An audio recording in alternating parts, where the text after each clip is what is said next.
જ્યારે પણ જિંદગીમાં કોઈ નવી બાબત શીખીએ ને ત્યારે સૌથી પહેલો પ્રશ્ન એ જ ઊભો થતો હોય કે આ બાબત અથવા આ વસ્તુને કઈ રીતે કરવી.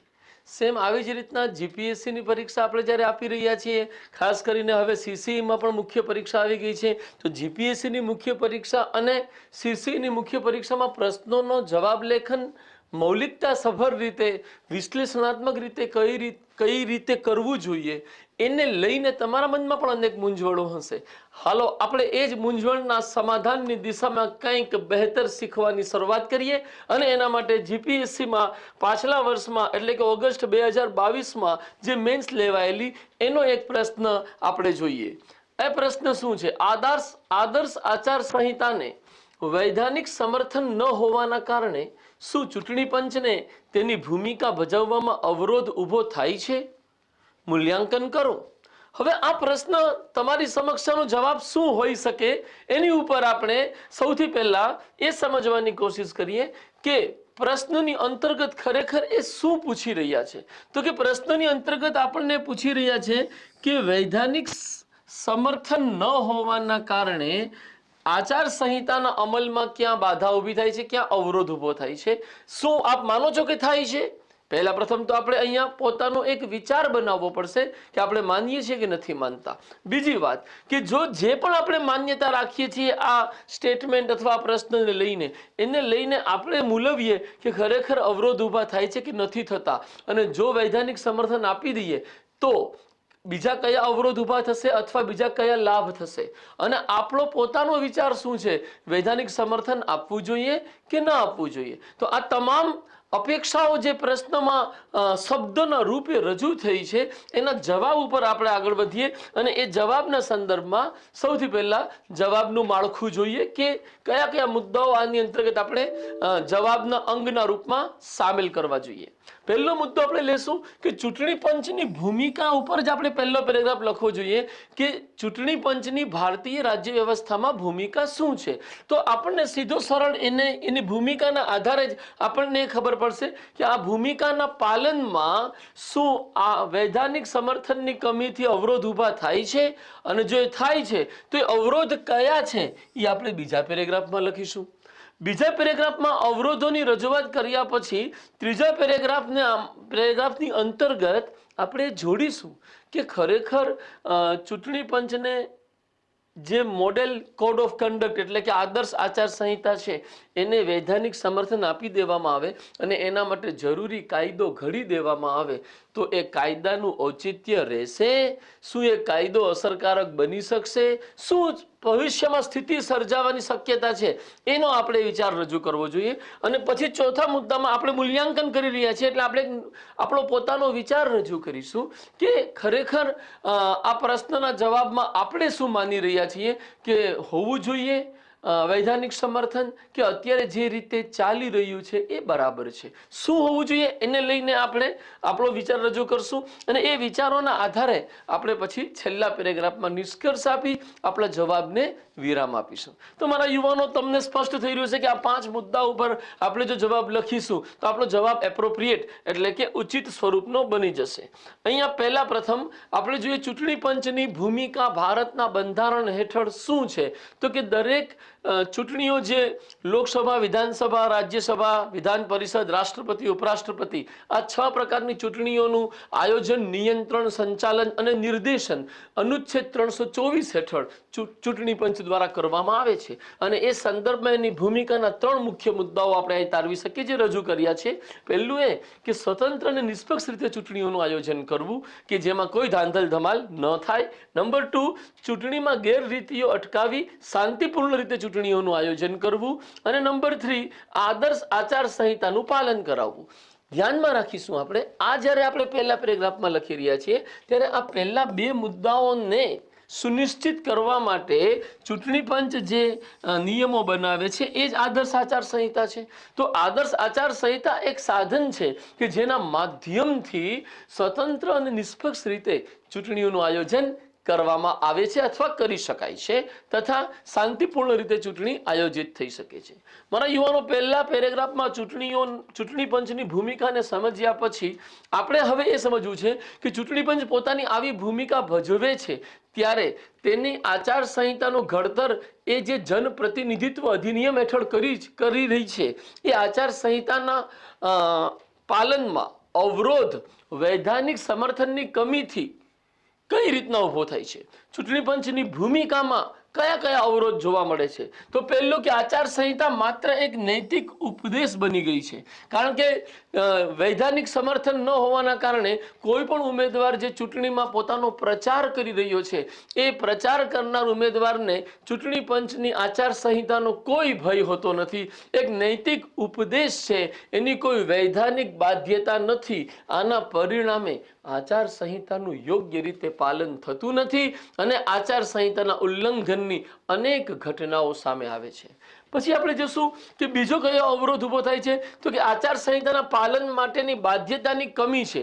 ચૂંટણી પંચ ચાહે તો પણ આની બાધ્યતાને સુનિશ્ચિત કરવામાં પોતે જ ક્યાંક અસમર્થ મહેસૂસ કરે છે કે એ જે ઉમેદવાર કે જેણે ઉલ્લંઘન કર્યું છે આચારસંહિતાનું એને ઉમેદવારી ફોર્મથી અથવા ઉમેદવારી કરવાથી ચૂંટણી પંચ અટકાવી શકતું નથી. તો અહીંયા એક વાત કે બાધ્યતાની કમી વૈધાનિક સમર્થનની કમીના કારણે ઊભી થાય છે અને એનાથી ચૂંટણી પંચને નિષ્પક્ષ અને સ્વતંત્ર ચૂંટણી કરાવવામાં અવરોધનો સામનો કરવો પડે છે.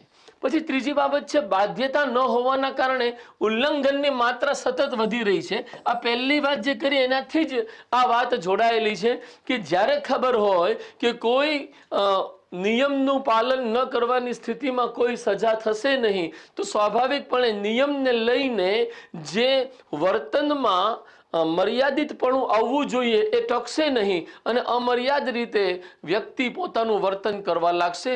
ચૂંટણીની અંતર્ગત ઉમેદવારો પણ કંઈક આવી જ પરિસ્થિતિના અંતર્ગત હોય છે. જે રીતના એક ક્લાસરૂમમાં કોઈ નિયમ ન હોય તો ત્યાં અશિસ્ત જોવા મળે, ઘોંઘાટ જોવા મળે અને ત્યાં નિયમ નથી અથવા નિયમનું પાલન કરાવવાની વ્યવસ્થા નથી તો ત્યાં ડિસિપ્લિન રહી શકે નહીં. એમ ચૂંટણીઓમાં પણ ઉમેદવારો દ્વારા આનું વારંવાર ઉલ્લંઘન થતું જોવા મળે છે. હવે ચોથી એક હકીકત કેવી છે કે ડિજિટલ ટેકનોલોજી અને સોશિયલ મીડિયાના વધતા વ્યાપથી આવું ઉલ્લંઘન કરવું વધુ સરળ બની ગયું છે. હવે કોઈ કેર કરવાની જરૂર નથી. તમે સોશિયલ મીડિયા ઉપર તમે ઉપસ્થિત થઈ શકો છો અને તમારા વધુ ને વધુ મત મેળવવા માટે યેન કેન પ્રકારે કોઈ પણ પગલાં લઈ શકો છો. તો આ પ્રકારની સ્થિતિથી જે અવરોધ ઊભા થયા છે એને આપણે આપણા બીજા પેરેગ્રાફની અંતર્ગત આવી રીતના સુનિશ્ચિત કરવું જોઈએ. એ પછી ત્રીજા પેરેગ્રાફમાં વૈધાનિક સમર્થન આપવાનું ઔચિત્ય આપણે જણાવવું જોઈએ. થોડોક મારો દ્રષ્ટિબિંદુ માનસ સ્કૂલ ઓફ થોટ, અમારી જે માનસ એકેડમી છે એમાં અમારો એક વિચાર જે છે દરેક બાબતને લઈને એને અમે માનસ સ્કૂલ ઓફ થોટના માધ્યમથી અભિવ્યક્ત કરીએ છીએ. તો માનસ સ્કૂલ ઓફ થોટ અહીંયા કંઈક અલગ રીતે પોતાનો વિચાર રજૂ કરવા માગે છે કે આચારસંહિતાને વૈધાનિક સમર્થન આપવાનું કોઈ નિર્ણાયક ઔચિત્ય જણાતું નથી. કેમ નથી જણાતું?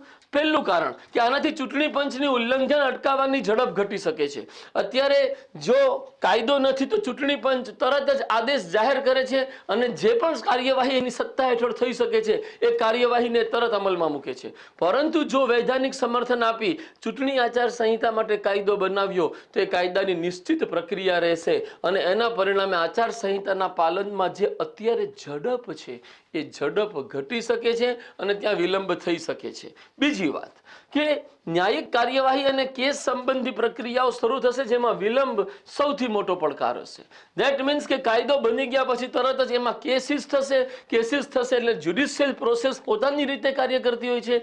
ઇવન કે આપણે ફાસ્ટ ટ્રેક કોર્ટ પણ બનાવી લઈએ તો એમાં પણ સમય તો લાગે જ છે. તો કહેવાનો મારો આશય એ છે કે કાયદો બનાવી લેવાથી ન્યાયિક કાર્યવાહીના મુદ્દાઓ પણ ઊભા થવાના છે કે જેને ધ્યાનમાં રાખ્યા વગર આમના અંગે નિર્ણય લેવો ના જોઈએ. નંબર 3 કે ચૂંટણીનો સમયગાળો લગભગ 45 દિવસનો હોય છે કે જેમાં કાયદાનો અમલ કરવો જ કઠિન બની શકે. તો 45 દિવસના સમયગાળામાં એટલે કે જે તારીખે ચૂંટણીઓ જાહેર થાય એ તારીખથી ચૂંટણીની આચારસંહિતા અમલમાં આવતી હોય છે અને એ તારીખથી લઈને ચૂંટણીઓનું પરિણામ આવે ત્યાં સુધી યા મતદાન થાય ત્યાં સુધી એ આચારસંહિતા અમલમાં રહે છે. તો કહેવાનો આશય એ છે કે આટલા ટૂંકા ગાળા માટેની જ આ વ્યવસ્થા છે. તો એ આચારસંહિતાને વૈધાનિક સમર્થન આપ્યા પછી એ જે કાયદાનું જે રીતના સન્માન અને અમલ થવો જોઈએ કદાચ એમાં જ બાધા ઊભી થાય. તો પ્રશ્ન ઊભો એ થાય કે વૈધાનિક સમર્થન આપવાનું ઔચિત્ય ઓછું છે. એક વાત યાદ રાખજો, સ્વયં ચૂંટણી પંચ પણ આ વાતનું સમર્થન નથી કરતી કે આચાર સંહિતાને વૈધાનિક સમર્થન આપવું જોઈએ. તો ચૂંટણી પંચનો વિચાર પણ એટલે જ આવો છે કે એની સામે આ ત્રણ બીજી સમસ્યા ઊભી થશે જો વૈધાનિક સમર્થન પ્રદાન કરવામાં આવે. તો પછી હવે શું કરવું જોઈએ? શું કરવું જોઈએ એમાં આપણો વિચાર છે કે વૈધાનિક સમર્થન આપવાથી કેટલીક નવી મર્યાદાઓ ઊભી થઈ શકે છે. આ કારણે ચૂંટણી પંચની એવી સત્તાઓ વધારવી જોઈએ કે જેનાથી તે કડક પાલન કરાવી શકે. મુદ્દો એ છે કે આચાર સંહિતાનું કડક પાલન થાય. મુદ્દો એ નથી કે વૈધાનિક સમર્થન છે કે નહીં.